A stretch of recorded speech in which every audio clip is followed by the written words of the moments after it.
Hello, everyone. This is Heather Brown, founder and CEO of Body, Essence, and Soul, your health and wellness consultant. I'm a bachelor's prepared registered nurse with more than 22 years' experience working in the healthcare industry. And I started this company with the goal of equipping clients with information and tools to help them make improved decisions regarding their health and wellness. Today's video is video number 10, and it is titled, Do You Know What You're Eating? So my goal with this video is that at the end you will have information that'll help you become more mindful regarding what you are eating and how it is affecting your body. Okay?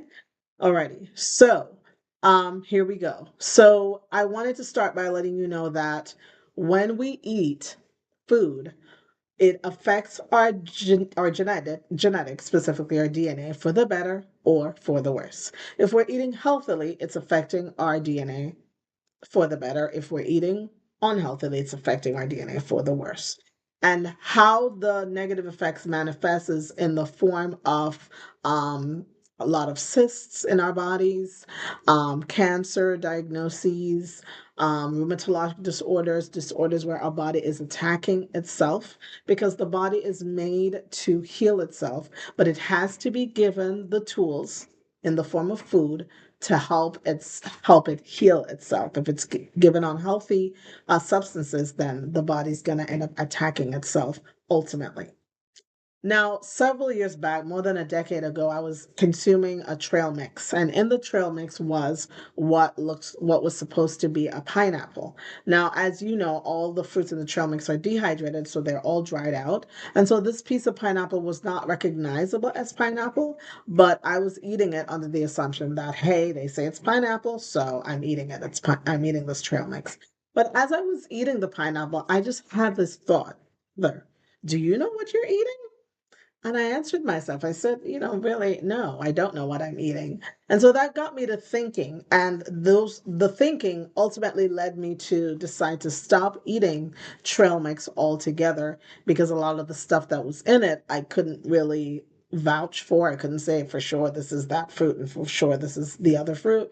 And so I just made a decision to not eat trail mix. I now make my own trail mix, which consists of almonds, raisins, and sometimes it's almonds, raisins, walnuts, and pecans, or a variety of those ingredients. If you check the three quote to the video titled Caffeinated Beverages to Drink or Not to Drink, the list of foods that are rich in potassium and magnesium, some of those nuts are included in that list, so you can check that out.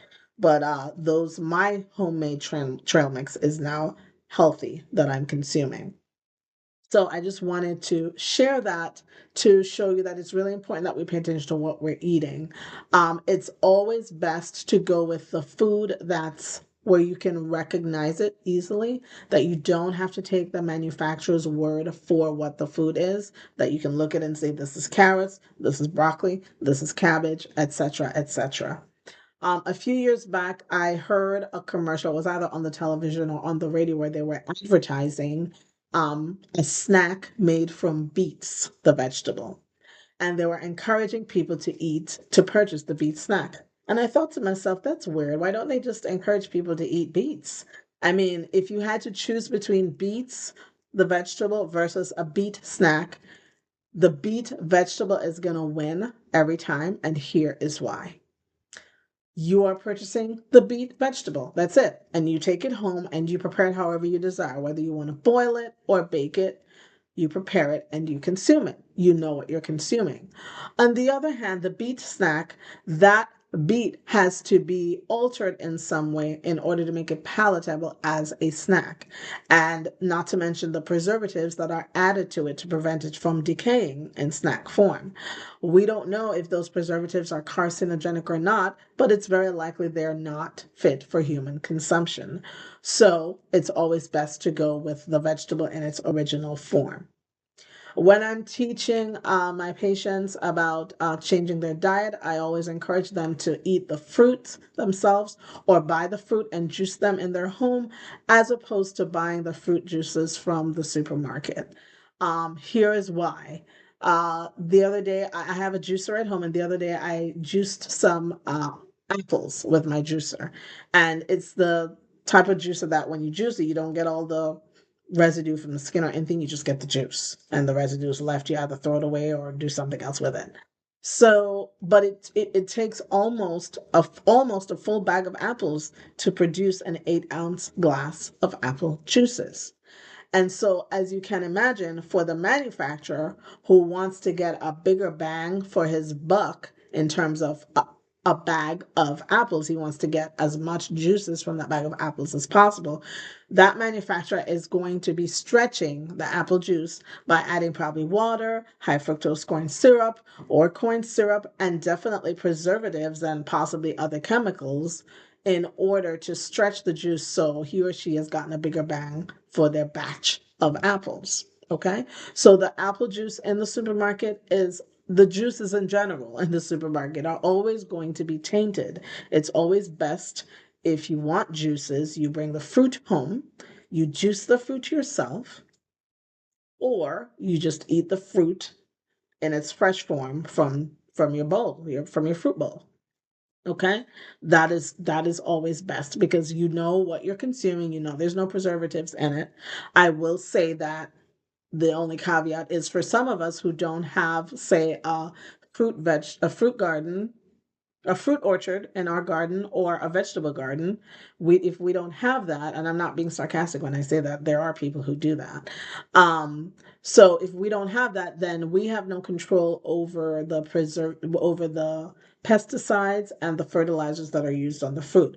But for those of you who are fortunate enough to have your own orchard or have your own vegetable garden, you have control over that, and it can be truly organic if you want it to be. But for me personally, I have no control over that, so I'm not going to worry about that. I'm just going to make sure I purchase the fruits and vegetables that are in fresh form and I prepare them myself. Okay. Another food or snack you can make yourself is popcorn. You can make your own popcorn. You will have more control over how much sodium is in that because you control how much salt you're putting in there. And if you want to add a little sugar along with the salt, you can do so and make some either caramelized popcorn or just make sweet and salty popcorn, whichever. But you have control over that. Now, if you take a look at a box of caramelized popcorn that you buy from the supermarket, when you read the ingredients, the list is long. If you decided to make caramelized popcorn, the ingredients are oil, the corn kernels, salt, sugar, 4 ingredients.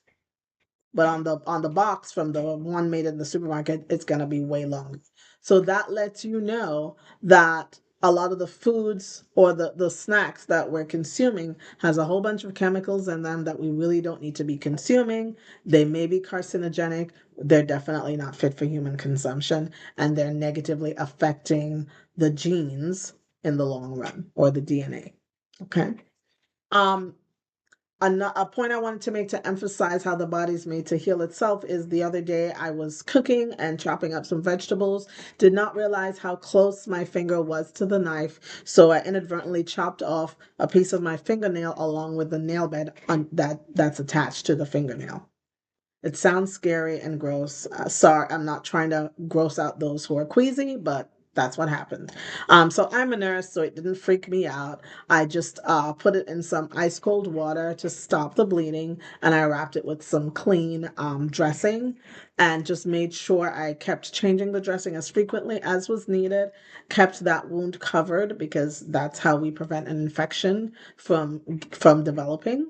So I did those two parts, kept eating healthily, and I watched in amazement. I also prayed over my finger, and I watched in amazement as my finger healed on its own. And that is to show you the body is made to heal itself, but we have to give the body what it needs in order for it to heal itself. If we're giving the body foods that are not good for the body, like a lot of foods with preservatives and chemicals that may not be fit for human consumption, then that's why a lot of these chronic diseases develop that typically should not be developing. Okay. All right, so powdered seasoning is another thing I wanted to address. I found out personally by my own inadvertent experimentation that a lot of these seasonings are not healthy. I don't use onion powder or garlic powder. I know there are people who do, but I would highly, I want to discourage you from doing so. It is best if you get the onion and the garlic and chop it up yourself because you know what you're consuming. When you consume the powders, again, you have to take the manufacturer's word for it that it is indeed what it is. And if you read the ingredients, you'll see it's not. And it may likely be that the ingredients list is not telling you the 100% truth as to what's on the package. That does happen. So it's best you get your onion fresh, you get your garlic fresh, your scallion, your thyme, etc. Chop it up yourself. And if you don't want to go through that whole process, then chop it up into manageable sizes and put it in the food processor, grind it away, and pour it on your food when you're getting ready to cook meats and things of that nature. But it's really important to know what you're cooking, what you're putting in your food, and what you're ultimately putting in your body. So going back to some more details regarding the other seasonings that are powdered, there's turmeric, cumin, paprika. The list could go on and on and on. I wanted to give you a personal example. So I was always purchasing cumin powder that's pre-ground from the supermarket to make my chili. And so my brain is accustomed now to that flavor of the cumin, which helps to make the chili flavor, or the authentic chili flavor as far as my brain is concerned, because that's what I've been using. Then a time came around where I just happened to purchase some cumin that's not already ground. They're really tiny in tiny shells, and you just put them in the food processor, grind them up that way, and then sift it so that you discard the shells and you keep the cumin powder. Well, lo and behold, that cumin powder has a way stronger cumin flavor. I would say this cumin flavor is about 10 times in potency than the one that's pre-ground in the bottle from the supermarket. I was amazed at the difference. And that proved to me that the cumin that we buy pre-ground is tainted with some other chemical because the flavor was much weaker. It tasted quite different. The flavor was quite different, much weaker. So it's tainted with some other chemical. What chemical is that? We don't know. Is the chemical fit for human consumption and or carcinogenic? We don't know. So again, we if we buy the pre-ground cumin, we're taking the manufacturer's word for it. I decided I don't no longer wish to take that chance. So whenever I'm using cumin, I make sure I'm using the one that's not yet ground and I grind it myself, etc. Okay. Alrighty, snacks. Other snacks. I already talked about popcorn, but there are other snacks out there. There's potato chips. Potato is a real fruit or vegetable. So yeah, that's real. But again, if you want potato chips or French fries, it's best if you make it yourself. Anything that's pre-made out there is tainted with some other stuff in it that we're not sure what it is. So it's always best to make your own. And then there are other snacks out there that are very salty. They are pre-made. Some of them don't really come from a particular plant per se. They're just a bunch of chemicals put together with a lot of cheese in it and sodium, and it's marketed out there, and we are purchasing it and consuming it, elevating blood pressure, consuming a lot of carcinogenic substances, consuming other substances that are not fit for human consumption, and that's really not advisable. It's not good for the body. We're wrecking our bodies when we do that. It's best if the decision is made to no longer consume those items. Okay, so that we can change our DNA for the better instead of for the worse. Okay. Now, I know with some of what I'm saying, some people may be rolling their eyes and saying, who in the world has time for all of that? I will agree. The stuff I'm recommending is time consuming. But I wanted to give two tips regarding that. If you haven't already done so, make sure you've purchased a slow cooker. And if you don't already have an air fryer, purchase an air fryer also. I personally don't have an air fryer, but I've heard that the food tastes a little bit different when you prepare your food in the air fryer. But I figure with the air fryer, if you want something crispy, you can use that. If you want something that's stewed, then you use the slow cooker. But that'll help take away the time constraints or address the time constraints that we all have because we all have busy lives when it comes to food preparation. Okay. Alrighty. I wanted to talk about rotisserie chicken in the supermarkets. I walk by from time to time and see them, and there's the rotisserie chicken in the bag, in the heater, and it's waiting for someone to purchase it. Now, I personally have tried those. There was a time when I was, busy, and I said, let's try one of those because I don't have a lot of time to make chicken right now. And so I did. And then about a 1 or 2 day later, my body started sending me signals to let me know that that was not a good idea. And I believe it stems from the seasoning that they use on these chickens. They're using probably a lot of powdered seasoning. The workers are probably under time constraints themselves. They don't have a lot of time to sit there and chop up seasoning and things of that nature. So they just sprinkle some powder on. And again, a lot of these powdered seasonings have chemicals, are tainted with chemicals that are not fit for human consumption. So again, it's best to do your own. They even have rotisserie gadgets that you can purchase if you want to rotisserie your own chicken. Okay.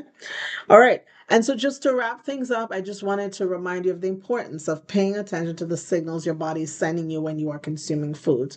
Your body is very intelligent. I'm not talking about the mind part. The mind part is great, but your body sends you messages whenever you are eating things that you shouldn't be eating. Your body sends you signals. Please pay attention to those signals and decide to make some changes with your diet. Remember, the manufacturers, as I pointed out regarding the apple juice and the cumin, they are trying to get as much bags or bottles of the product from one batch of the product to sell, so they make a bigger amount of money.